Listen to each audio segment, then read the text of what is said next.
बिस्मिल्लाहिर्रहमानिर्रहीम। अस्सलाम वालेकुम। आज हम जो है एक नया कोर्स स्टार्ट करने जा रहे हैं जिसका नाम है रिंग थ्योरी।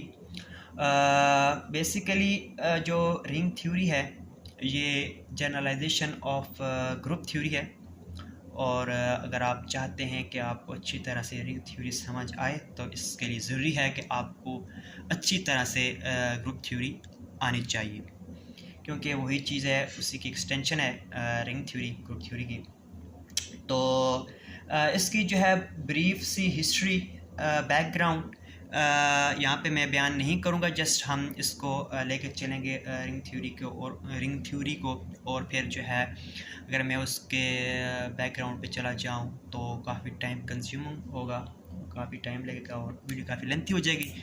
तो इसलिए जो है वो मैं डिस्क्रिप्शन में दे दूँगा, आप वहाँ से पढ़ लीजिएगा तो अपने नॉलेज के लिए। तो चले हम स्टार्ट करते हैं इसकी डिफिनेशन से, और फिर हम देखेंगे कि आगे इसकी जो है वो क्लासिफिकेशन देखेंगे, और फर्दर हम जो है इसको आगे कोर्स को लेकर चलेंगे।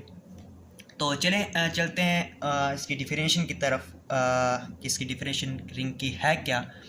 तो डिफिनेशन, इसकी definition, non empty set, non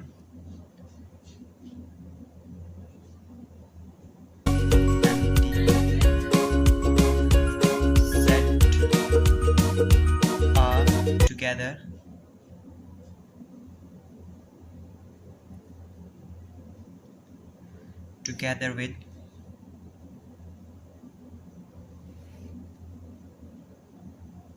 two binary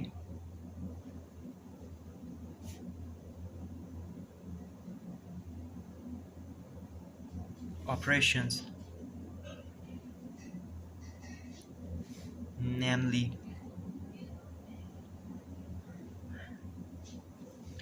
addition,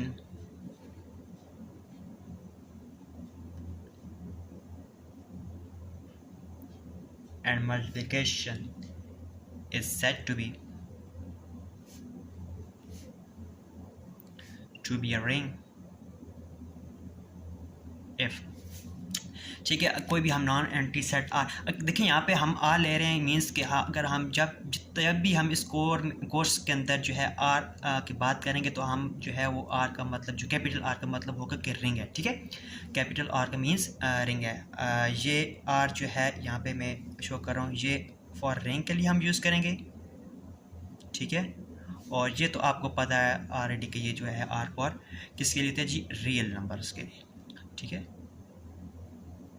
ये रियल नंबर के लिए हम लिखते हैं, ठीक है। तो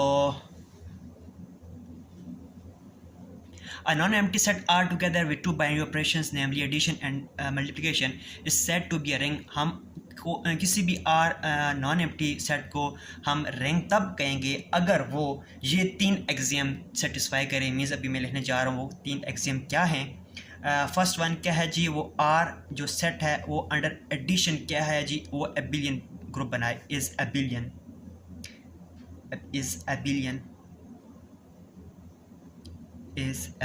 ठीक है। दूसरा क्या है जी, आर अंडर मल्टीप्लिकेशन, वो जो सेट है अंडर मल्टीप्लिकेशन इस क्या होना चाहिए जी, सेमी ग्रुप होना चाहिए, सेमी ग्रुप होना चाहिए, ठीक है। और थर्ड इसका एक्सियम क्या है कि हमारे पास left and right,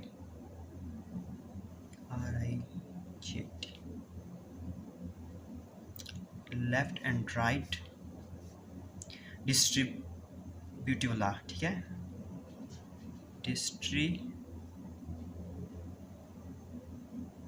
distributive law hold करना चाहिए, ठीक है। और क्या है जी डिस्ट्रीब्यूटिव लॉ है क्या, बेसिकली आप सबको पता होगा, यहाँ पे मैं लिख भी देता हूँ, a into B plus C is equal to A B plus A C and a plus B C A C plus B C. ये जो है ए बी सी जो हमने यहाँ पे लिखे हैं left and right distributive law के लिए, ये तमाम ए बी सी बिलोंग्स करने चाहिए किससे जी, आर क्या जी हमारे पास सेट है, ठीक है। अगर ये 3 एक्सियम्स सेटिस्फाई करते हैं किसी भी सेट के लिए तो हम कहेंगे कि वो जो सेट है वो रिंग है, ठीक है, वो क्या जी, रिंग है। अगर कोई भी सेट ये 3 एक्सियम सेटिस्फाई कर ले तो हम कहेंगे कि ये क्या है, रिंग है, ठीक है। इसकी बहुत सारी एग्जांपल्स हैं। सम कॉमन एग्जांपल जो है वो मैं आपके सामने पेश करता हूँ, रखता हूँ, ताकि जो है वो आप इजीली अंडरस्टैंड कर लें, और इनको जो है फिर आप जो है वेरीफाई भी कीजिएगा और मुझे कमेंट में भी बताइएगा कि हाँ आया कि मैंने सही लिखी हैं कि नहीं। कोई भी इश्यू आए, कोई भी स्टेप समझ ना आए तो आप मुझसे पूछ सकते हैं, ठीक है। तो हम सबसे पहले एग्जांपल एक लेते हैं जी सेट ऑफ इंटीजर्स की। सेट ऑफ इंटीजर्स को हम ऐसे डिनोट करते हैं, ये भी देखें ये हमारे पास एक रिंग बनाती है, ठीक है। अगर आप इसके अंडर एडिशन देखें तो हमारे पास ये एक एबिलियन ग्रुप भी बनाती है। सेट ऑफ इंटीजर्स हमारे पास क्या जी, एक एबिलियन ग्रुप बनाती है। कौन सा ग्रुप बनाती है, ग्रुप कौन सा, एबिलियन। और इसके अलावा ये जो है z अंडर मल्टीप्लिकेशन जो है ये हमारे पास सेमी ग्रुप भी है, सेमी ग्रुप भी है। और देखें कि हमारे पास ये जो है सेट ऑफ मतलब इंटीजर्स जो है, सेट ऑफ इंटीजर्स ये हमारे पास left and right distributive law भी होल्ड करता है, ठीक है, होल्ड करता है। मीन इस सेट के अंदर तीनों ये कंडीशन सेटिस्फाई होती हैं रिंग की, और ये z है भी नॉन एम्प्टी, ठीक है। मीन z जो है हमारे पास ये नॉन एम्प्टी है, ठीक है। एंड और ये 3 कंडीशन भी इसके अंदर सेटिस्फाई करती हैं, तो हम ये क्या कहेंगे कि z हमारे पास क्या है जी, रिंग है। क्या है जी, हमारे पास रिंग है। सेट ऑफ इंटीजर्स हमारे पास एक रिंग बनाती है, ठीक है। सेट ऑफ इंटीजर हमारे पास एक क्या है जी, रिंग है। इसी तरह जी सेट ऑफ रैशनल नंबर के अंदर भी यही तमाम चीज़ें होल्ड करती हैं, नॉन एम्प्टी है, आपको पता है सेट ऑफ रैशनल नंबर। इसी तरह सेट ऑफ रियल नंबर्स भी है, इसी तरह सेट ऑफ कॉम्प्लेक्स नंबर्स भी है, ठीक है। अगर आप फर्दर आगे जाएं तो चलें, ये तो हो गई कॉमन एग्जांपल्स, ठीक है।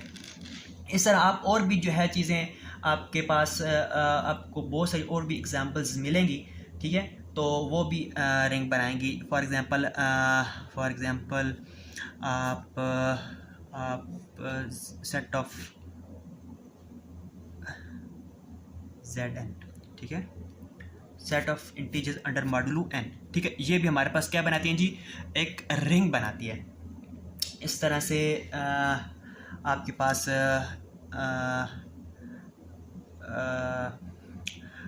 सेट ऑफ मैट्रिक्स भी जो है 2x2 मैट्रिक्स अगर हम आपके पास हो तो वो भी आपके पास क्या जी, उसको हम अक्सर m2z उसकी क्या होनी चाहिए जी, z। ये मीन्स क्या होता है कि m ये सब टू मीन्स 2x2 के मैट्रिक्स, 2x2 के मैट्रिक्स, और z मीन्स के उसकी इंटीज क्या हैं जी, इंटीजर्स हैं, ठीक है, उसकी इंटीजर, सेट ऑफ इंटीजर्स के, ठीक है। तो ऑफ ऑल या ऑफ ऑल 2x2 मैट्रिक्स भी हमारे पास क्या बनाते हैं जी, एक सेट ऑफ इंटीजर्स बनाते हैं, ठीक है। इसी तरह लाजमी बात है कि हमने ये कहा है कि हमारे पास सेट ऑफ इंटीजर्स जो है रिंग बनाते हैं, इसका मतलब ये होगा कि हमारे पास nz भी इंटीजर बनाता है। इसी तरह 2z भी हमारे पास एक सेट ऑफ इंटीजर्स बनाता है, ठीक है। इस तरह और आपको बहुत सारी एग्जांपल्स मिलेंगी, ये तो भी मेरे जहन में जो आई जो है वो वेल नॉन एग्जांपल्स हैं। तो ये हमारे पास जो है वो रिंग की कॉमन एग्जांपल्स हैं। तो ठीक है, आज के लिए इतना ही काफ़ी है इस डेफिनेशन के लिए। इंशाल्लाह नेक्स्ट हम इसकी जो है वो रिंग की देखेंगे क्लासिफिकेशन, हम रिंग को कितने जो है वो टाइप्स के अंदर जो है क्लासिफाई करते हैं। तो तब तक के लिए जी अल्लाह हाफिज़।